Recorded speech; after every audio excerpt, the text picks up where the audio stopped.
Tiban, sambat ngang mensahe na makinag tayo, nabiri ko na iya kagay na dutlikod-likod.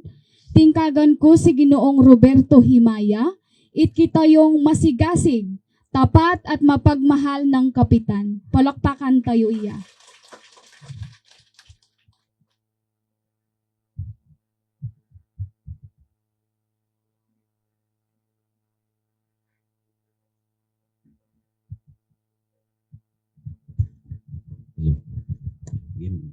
Magandang umaga sa ating lahat.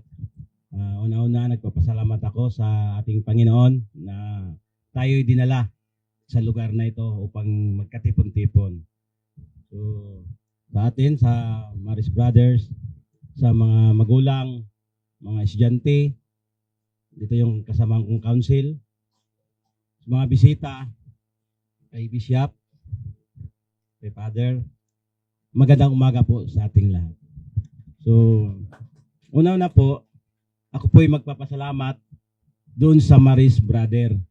Sapagkat yung dinala nila dito sa atin ay isang napakagandang layunin. Sa buong Palawan, ang laki-laki ng Palawan, napili pa yung ransang. So yung sakripisyo, alam naman natin kung kailan nagsimula ito, 2000. So yung daan that time, although wala pa naman ako, pero dumadaan ako dito ng time na yan, ang hirap ng kalsada dito sa atin. So, charing, and then jeep pa. So, yung sakripisyo nila, talagang ginugol nila dito upang mabigyan kayo ng karunungan. Kaya, Maris Brother, thank you very much sa ipinagkaloob nyo sa barangay na ito.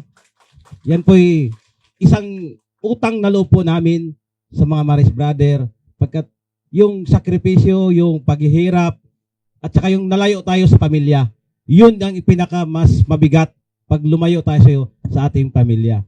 Kaya Maris Brother, saludo po ako sa inyo lahat. And then, sa mga magulang na narito, maraming salamat din po sa pag-aruga, pagtanggap nyo sa ating bisita na Maris Brother. Kayo po ang unang nag-alaga sa kanila. Kaya tumbasan po natin yung ibinigay nila sa atin na karunungan, pagkat yun na nga yung sinasabi natin, ang susi ng tagumpay, ang edukasyon. So marami ng bunga yung ibinigay sa atin. May teacher na tayo, mayroon na tayong, ano nga nag-graduate mo kapatid? Agriculture. So hinahamon ko, ano pong na? Mayroon akong business tayo. So hinahamon ko po yung mga kabataan na sana mag-aral tayo. Kasi mayroon na tayong gagayahan. Huwag na nating ilagay na tayo'y katutubo na walang alam. No. Tayo'y pantay-pantay nilikha ng Diyos.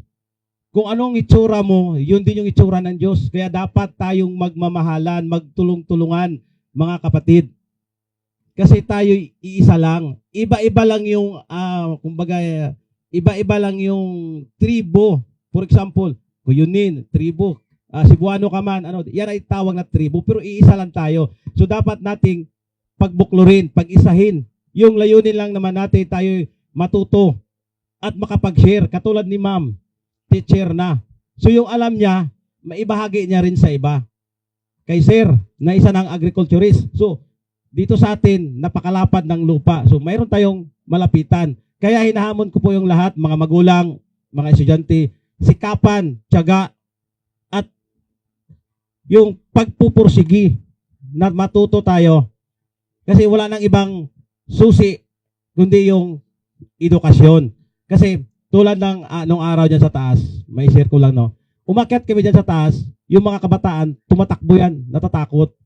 Pero yung dumating yung mga sundalo dyan, nagtayo rin ng school, yung sa Sulaj, lumalapit na. Dahil doon sa edukasyon, kailangan natin, kaya huwag natin ipagdamot yung kaalaman natin. I-share natin. Parang kamuti yan Itinanim natin dito, kakalat yan. Parang halimbawa ko lang sa isang kamuti na bagin. Pag tinanim mo, ikalat mo. I-spread out mo siya. Para yung kaalaman mo, ma-share mo rin. Para kung pumanaw ka man sa mundong ito, mayroong alaala at mayroong kang naituro sa iba sa ating kapwa. So maraming salamat po sa ating lahat, Maris Brother. Thank you, mga magulang, council, mga bisita. Thank you po sa inyong lahat. Sumasaludo po ang barangay sa inyo, kaya ang barangay po handang makipagtulungan po sa ating lahat. Thank you at mabuhay po tayong lahat.